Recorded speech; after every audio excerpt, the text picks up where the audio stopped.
Morning student, देखो बेटा, भूमंडलीकृत विश्व का बनना। जो अगला जो टॉपिक है वो है 19वीं शताब्दी। 19वीं शताब्दी में जो 19वीं शताब्दी बोली गई 1815 से 1914। वैसे 1800 से स्टार्ट हो जाती है, मगर इसको जो है 1815 से 1914 तक जो विश्व के अंदर जो बदलाव हुए, ठीक है, और बदलाव किस में हुए? आर्थिक रूप से भी, सामाजिक रूप से भी, राजनीतिक रूप से भी, सांस्कृतिक रूप से भी, तथा तकनीकी कार्य में भी परिपूर्ण रूप से बदलाव हुए। और इन्हीं बदलावों को 3 रूपों में विभक्त किया गया। पहला था व्यापार जैसे वस्तुओं का, ठीक है, जैसे खनिज पदार्थों का, जैसे गेहूँ है, कपास है, ठीक है, मक्का है, इनका जो है मेन व्यापार होता था, जिससे देश की जो अर्थव्यवस्था है या भुखमरी जैसी समस्याएं हैं उनसे निजात पाया जा सके। दूसरा था श्रम प्रवाह। श्रम मतलब रोज़गार की। अब लोग जो है रोज़गार की तलाश में, क्योंकि उद्योग वगैरह लगने लग गए थे 19वीं सदी में, ठीक है, और लोग जो है उद्योगों के लिए उद्योगों के अंदर जाने लग गए, एक स्थान से दूसरे स्थान पर रोज़गार की तलाश में जाने लगे, ठीक है। तीसरा जो था वो था पूंजी प्रवाह। पूंजी प्रवाह मतलब पूंजी का प्रवाह, मतलब अब एक देश से दूसरे देश में विनिमय, ठीक है, निवेश करने लगे। जो मेन उद्योगपति थे या पूंजीपति जो वर्ग था वो निवेश करने लगे, उद्योग स्थापित करने लगे, ठीक है, जिससे कि जो मेन थे भाई, जैसे ब्रिटिश जैसे साम्राज्य, उसके अंदर जो है निवेश उसने दूसरे देशों में जा कर के किया। जैसे तकरीबन जो देश थे उन्होंने सबसे ज़्यादा महत्व जो है वो दिया मतलब खाद्य पदार्थों को के रूप में आत्मनिर्भर बनाने की। मतलब ब्रिटिश जो शासन व्यवस्था थी वो एक ऐसी व्यवस्था थी जिसने खाद्य पदार्थों के ऊपर इतना विशेष ध्यान नहीं दिया। उसने जीवन स्तर और सामाजिक जो तनाव था उसको ध्यान में रखते हुए आगे कदम बढ़ाया, और इसी के कारण जो है परिपूर्ण विश्व में उसने अपनी जो छाप छोड़ी। इसने जो जैसे मक्का था उसके आयात के ऊपर रोक लगा दी पूंजीपतियों के दबाव में आकर, ठीक है, मगर उसके बाद जैसे उसने कानून लागू किया, जैसे मक्का के ऊपर जो रोक लगाई थी उसको कानून कहा गया अभी, ठीक है, और इसको फिर लास्ट में जो है सरकार को ये फ़ोन ख़त्म भी करना पड़ा, क्योंकि मेन था कि भाई आत्मनिर्भर वो परिपूर्ण रूप से नहीं हुआ था, क्योंकि वहाँ जो जनसंख्या थी वो लगातार बढ़ रही थी, और जनसंख्या बढ़ने के कारण खाद्य पदार्थों की पूर्ति नहीं हो पा रही थी। तो अब हम बात करते हैं 19वीं शताब्दी 1815 से 1914। 19वीं सदी में दुनिया बहुत तेज़ी से बदलने लगी। आर्थिक, सामाजिक, राजनीतिक, सांस्कृतिक तथा तकनीकी कारकों ने पूरे के पूरे समाजों की काया पलट कर दी, विदेशी संबंधों के नए ढर्रे में ढाल दिया। अर्थशास्त्रियों ने अंतर्राष्ट्रीय आर्थिक विनिमय में 3 तरह के प्रभावों या गतियों का उल्लेख किया। इनमें पहला प्रभाव व्यापार का होता है, जो 19वीं सदी में मुख्य रूप से वस्तुओं, गेहूं या कपड़ा आदि का जो है मेन व्यापार होता था, अभी के व्यापार तक ही सीमित था। दूसरा जो था वो था श्रम का प्रभाव होता है, इसमें लोग रोज़गार या काम की तलाश में एक स्थान से दूसरे स्थान पर जाते हैं। तीसरा प्रभाव पूंजी का, ठीक है, जिसे अल्प या दीर्घ अवधि के लिए दूर दराज के इलाकों में निवेश कर दिया जाता था। अब क्वेश्चन बनता है कि भाई अर्थशास्त्रियों ने अंतर्राष्ट्रीय आर्थिक विनिमय को कितनी तरह की प्रभावों या गतियों का वर्णन किया है। क्या क्वेश्चन बना कि अर्थशास्त्रियों ने अंतर्राष्ट्रीय आर्थिक विनिमय को कितने प्रभावों या गतियों में परिवर्तित किया, ठीक है, वर्णन कीजिए। तो परिवर्तित कितने में किया? 3 में, ठीक है, 3 तरह से। पहला प्रभाव व्यापार में, ठीक है, वो व्यापार का वर्णन करना है। उसके बाद दूसरा जो था वो श्रम का वर्णन करना है। तीसरा जो था वो पूंजी का था, और पूंजी का भी परिपूर्ण वर्णन करना है। तो यहाँ तक जो है इसका आंसर आएगा, ठीक है। उसके बाद आगे देखो, ये तीनों तरह के प्रभाव एक दूसरे से जुड़े हुए थे तथा लोगों के जीवन को प्रभावित करते थे। कभी कभी इन कारकों के बीच मौजूद संबंध टूट भी जाते थे। उदाहरणतः पूंजी या वस्तुओं की आवाजाही के मुकाबले श्रमिकों की आवाजाही पर प्राय ज़्यादा बंदिशें और शर्तें लगाई जाती थी। फिर भी यदि हम तीनों प्रभावों का एक साथ अध्ययन करें तो 19वीं सदी कि विश्व अर्थव्यवस्था को ज़्यादा अच्छी तरह से समझ सकते हैं। तो इसमें देखो, पहला है विश्व अर्थव्यवस्था का उदय। विश्व जो अर्थव्यवस्था थी उसका उदय किस प्रकार हुआ। तो इस विषय को अच्छी तरह से समझने के लिए सबसे पहले औद्योगिक यूरोप में खाद्य उत्पादन तथा उपभोग के बदलते रुझानों पर विचार करें तो बेहतर होगा। सामान्य रूप से सभी देश भोजन के मामले में आत्मनिर्भर होने की कोशिश करते हैं, परंतु 19वीं सदी के ब्रिटेन की बात कुछ अलग थी। अगर उस समय ब्रिटेन खाद्य आत्मनिर्भरता के रास्ते पर चलता तो वहाँ लोगों का जीवन स्तर गिर जाता तथा सामाजिक तनाव फैल जाता। आइए देखें कि इस आशंका के पीछे क्या कारण छिपे हुए थे। 18वीं सदी के आखिरी दशकों में ब्रिटेन की जनसंख्या तीव्र गति से बढ़ने लगी। अब पूछा जाए कि कौन से दशक में ब्रिटेन की जो जनसंख्या वो तीव्र गति से बढ़ने लगी, तो 18वीं सदी के आखिरी दशकों में। ठीक है, परिणाम स्वरूप देश में भोजन की मांग भी बढ़ी। जैसे जैसे शहर फैलने लगे, उद्योग भी बढ़ने लगे, कृषि उत्पादों की मांग भी तेज़ी से बढ़ने लगी। कृषि उत्पाद काफ़ी महंगे होने लगे। दूसरे ओर बड़े भूस्वामियों के दबाव में सरकार ने मक्का की आयात पर भी रोक लगा दी। सरकार ने जिन कानूनों के सहारे ये पाबंदी लागू की थी उन्हें क्या कहा जाता है अभी, कारण ला। ठीक है, कारण ला क्या था, पूछ लिया जाए कारण ला क्या था या कारण ला किस पे लागू किया गया था। तो भूस्वामियों के दबाव में आकर सरकार ने मक्का के आयात पर रोक लगाने के लिए कारण ला लागू किया था। ठीक है, ये एक प्रकार का कर है, ठीक है, या नियम है जिससे आयात के ऊपर पाबंदी लगा दी गई। देखो एक चित्र दिखाया गया बेटा, ये दिखाई दे रहा है आपको किस प्रकार। ठीक है, इसमें दे रखा है कि अमेरिका को रवाना होते अप्रवासियों से लदे जहाज का चित्र, MW रीडले 1869।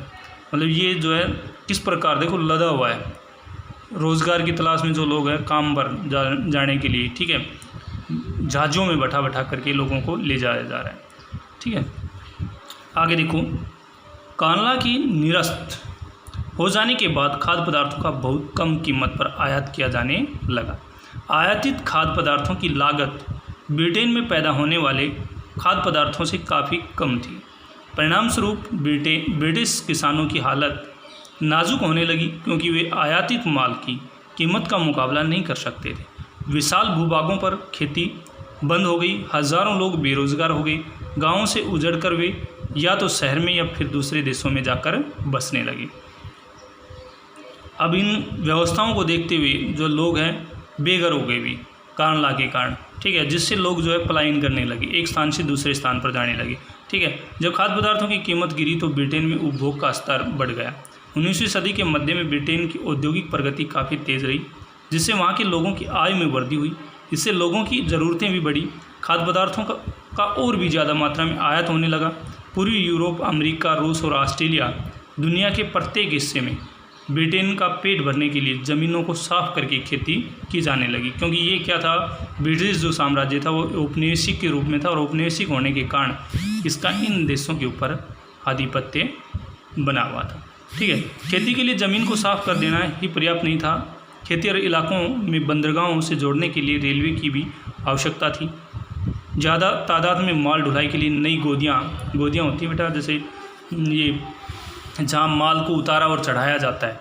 जहाज़ जो नहीं होती हैं पानी वाली, जो पनडुब्बी या पानी की जो जहाज़ें होती हैं, जहाँ आकर के वो रुकती हैं, ठीक है, उस स्थान को बोलते हैं गोदी। जहाँ से माल को कंटेनर या बोलो रेलवे के अंदर उनको कंटेनर बोलते हैं, जिससे माल को उतारा और चढ़ाया जाता है। तो वो मेन जहाज़ों के लिए ठहरने का जो स्थान होता है उसको गोदी बोलते हैं। तथा पुरानी गोदियों को फैलाना आवश्यक था। नई ज़मीनों पर खेती करने के लिए यह ज़रूरी था कि दूसरे इलाकों के लोग वहां आकर बसें, यानी नए घर बनाकर नई बस्तियां बसाना भी ज़रूरी था। इन सारे कामों के लिए श्रम और पूंजी की ज़रूरत थी। इसके लिए लंदन जैसे वित्तीय केंद्रों से पूंजी आने लगी। ऑस्ट्रेलिया और अमेरिका जैसे जिन स्थानों पर मजदूरों की कमी थी वहाँ लोगों को ले जाकर बसाया जाने लगा, जिससे श्रम का प्रवाह तेज़ी से होने लगा। मतलब अब जो है काम का जो महत्व था वो बढ़ने लगा। ठीक है, और जो है मज़दूरों को एक स्थान से दूसरे स्थान पर ले जाया जाने लगा। 19वीं सदी में यूरोप में लगभग 5 करोड़ लोग ऑस्ट्रेलिया और अमेरिका में जाकर बस गए। जो है 19वीं सदी में भी यूरोप के जो लोग थे 5 करोड़ वो कहाँ जाकर बस गए? ऑस्ट्रेलिया महाद्वीप और अमेरिका महाद्वीप में जाकर के बस गए। ऐसा माना जाता है कि पूरी दुनिया में लगभग 15 करोड़ लोग बेहतर भविष्य की चाह में अपने घर बार छोड़कर दूसरे देशों में जाकर काम करने लगे थे, मतलब इनकी जो आवश्यकताएं थी उसके कारण। अब आपसे पूछ लिया जाए, क्वेश्चन बनता है कि 19वीं सदी में यूरोप के कितने लोग और किन महाद्वीपों में जाकर बसे? तो किन महाद्वीपों में भाई और कितने लोग? तो 5 करोड़ लोग। कितने? 5 करोड़ लोग ऑस्ट्रेलिया और अमेरिका में जाकर के बस गए। ठीक है, अब आगे देखो, 1890 तक एक वैश्विक कृषि अर्थव्यवस्था सामने आ चुकी थी। वैश्विक कृषि अर्थव्यवस्था कब आई? तो 1890 तक। ठीक है, वैश्विक कृषि अर्थव्यवस्था कब तक सामने आ चुकी थी? आंसर होगा 1890 तक। इस घटनाक्रम के साथ पूंजी प्रवाह, श्रम विस्थापन, रुझानों, पारिस्थितिकी तथा तकनीकी में गहरे बदलाव आ चुके थे। अब भोजन किसी आसपास के कस्बे या गांव से नहीं अपितु हजारों मील दूर से आने लगा था। अब अपने खेतों पर श्रम काम करने वाले किसान ही खाद्य पदार्थ पैदा नहीं कर रहे थे। अब यह काम ऐसे औद्योगिक मजदूर करने लगे थे जो संभवतः हाल ही में वहां आए थे तथा ऐसे खेतों में काम कर रहे थे जहां महज एक पीढ़ी पहले संभवतः घने जंगल रहे होंगे। खाद्य पदार्थों को एक स्थान से दूसरे स्थान तक पहुंचाने के लिए रेलवे का इस्तेमाल किया जाता था। रेल का नेटवर्क इसी काम के लिए बिछाया गया। पानी की जहाज़ों से इसे दूसरे देशों तक पहुंचाया जाता था। इन जहाज़ों का पर एशियाई, दक्षिणी यूरोप, अफ्रीका और कैरिबियाई द्वीप समूह के मजदूरों से बहुत कम वेतन पर कार्य करवाया जाता था। जो है पानी वाली जो जहाज़ हैं उनके ऊपर जो दूसरे देशों में माल जो पहुंचाया जाता था, उनके ऊपर जो काम कराया जाता था वो किन किन महाद्वीपों के लोग थे? एशिया, दक्षिणी यूरोप, अफ्रीका और कैरिबियाई द्वीप समूह। ठीक है, देखो इसमें जैसे ये चित्र दिखाया गया है, दिखाई दे रहा है, ये गोदी के अंदर ये जहाज़ पर चढ़ने का इंतजार करते आयरिश आप्रवासियों का चित्र है। जहाज़ पर चढ़ने के लिए आयरिश जो आप्रवासी लोग थे, ठीक है, अपने स्थान को छोड़ करके दूसरे स्थान पर जा रहे थे, वो आयरिश। ठीक है, माइकल फिट जेराल्ड 1874। ठीक है, फ्लो चार्ट के माध्यम से दर्शाई कि जब ब्रिटेन में खाद्य पदार्थों का आयात का निर्णय लिया तो उसके कारण ऑस्ट्रेलिया और अमेरिका की ओर पलायन करने वालों की संख्या क्यों बढ़ने लगी? क्योंकि यहाँ जो है कृषि क्षेत्र भी क्या था? अधिक था। ठीक है, यहाँ कृषि के लिए जो जगह है, भूमि है, उसको साफ़ किया जा रहा था, इसलिए वहाँ लोग ज़्यादा मात्रा में जा रहे थे। अब बात करते हैं कि रेलवे भी। देखो बेटा, ब्रिटेन में सबसे पहली जो रेलवे लाइन बिछाई गई थी वो ब्रिटेन में बिछाई गई थी। ठीक है, ब्रिटिश में पहली रेलवे लाइन। ठीक है, ब्रिटिश में कब? 1825। ठीक है, उसके बाद भारत में कब? 1853 में। ठीक है, किसके द्वारा? लॉर्ड डलहौजी के द्वारा। किसके द्वारा? लॉर्ड डलहौजी के द्वारा। कहाँ से कहाँ तक? मुंबई से ठाणे। ठीक है, महाराष्ट्र के अंदर मुंबई से ठाणे मात्र 34 किलोमीटर। ठीक है, उसके बाद ब्रिटिश में लंदन से और लिवरपूल तक। लंदन से लिवरपूल,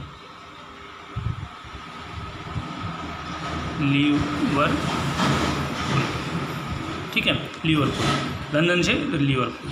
तो ये मेन क्वेश्चन है, ये आपको अपनी फिर नोटबुक में लिखने भी और याद भी करने हैं। ठीक है, बार बार नहीं बताया जाएगा, ये चीज़ें बड़ी इंपॉर्टेंट है बेटा, और ये भविष्य में सदा हर टेस्ट, कंपटीशन जो टेस्ट हैं उनमें काफ़ी बार पूछे जाते हैं। तो ये आपको विशेष रूप से याद भी रखने हैं। ठीक है, उसके बाद देखो, बहुत छोटे पैमाने पर ही सही, लेकिन इसी तरह के नाटकीय परिवर्तन हम अपने यहाँ पंजाब राज्य में भी देख सकते हैं। यहाँ ब्रिटिश भारतीय सरकार ने अर्ध रेगिस्तानी परती ज़मीनों को उपजाऊ बनाने के लिए नहरों का जाल बिछा दिया ताकि निर्यात के लिए कपास और गेहूं की खेती की जा सके। नई नहरों की सिंचाई वाले क्षेत्रों में पंजाब के अन्य स्थानों के लोगों को लाकर बसाया गया। उनकी बस्तियों को कैनाल कॉलोनी, नहर बस्ती के नाम से जाना जाता है। अब बात आई कि कैनाल कॉलोनी किसे कहते हैं, तो नई नहरों की सिंचाई वाले क्षेत्रों में पंजाब के अन्य स्थानों के लोगों को लाकर बसाया गया।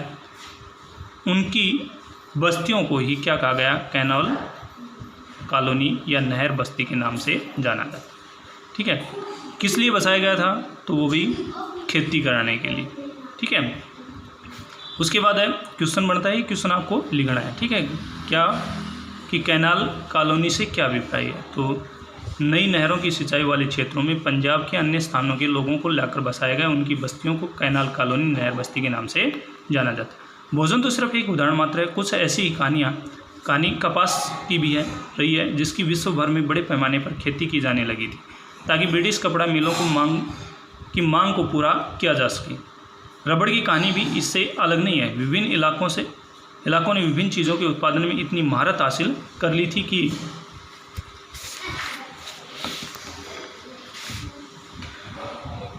1820 से 1914 के मध्य विश्व व्यापार में 25 से 40 गुणा वृद्धि हो चुकी थी। व्यापार में लगभग 60% हिस्सा प्राथमिक उत्पादों यानी कपास और गेहूं जैसे कृषि उत्पादों तथा कोयले जैसे खनिज पदार्थों का था। अब बात करते हैं कि भाई 1820 से 1914 के मध्य विश्व व्यापार कितने गुना वृद्धि हुई। तो 25 से कितने 40 गुना, 25 से 40 गुना वृद्धि हुई, ठीक है। उसके बाद व्यापार का लगभग 60% हिस्सा कौन से उत्पादों का था। तो प्राथमिक उत्पादों का, जिनमें कौन कौन से थे, कपास गेहूं जैसे कृषि उत्पाद तथा कोयले जैसे खनिज पदार्थ, ठीक है। ये क्वेश्चन बनते हैं बेटा, ये आपको फेयर नोटबुक में करने हैं। उसके बाद एक और है कि भाई कल्पना कीजिए कि आप आयरलैंड से अमेरिका में आए एक खेतिहर मजदूर हैं। इस बारे में एक पैराग्राफ लिखिए कि आपने यहाँ आने का फैसला क्यों किया तथा अब आप अपनी रोजी रोटी कमाने के लिए क्या काम करते हैं।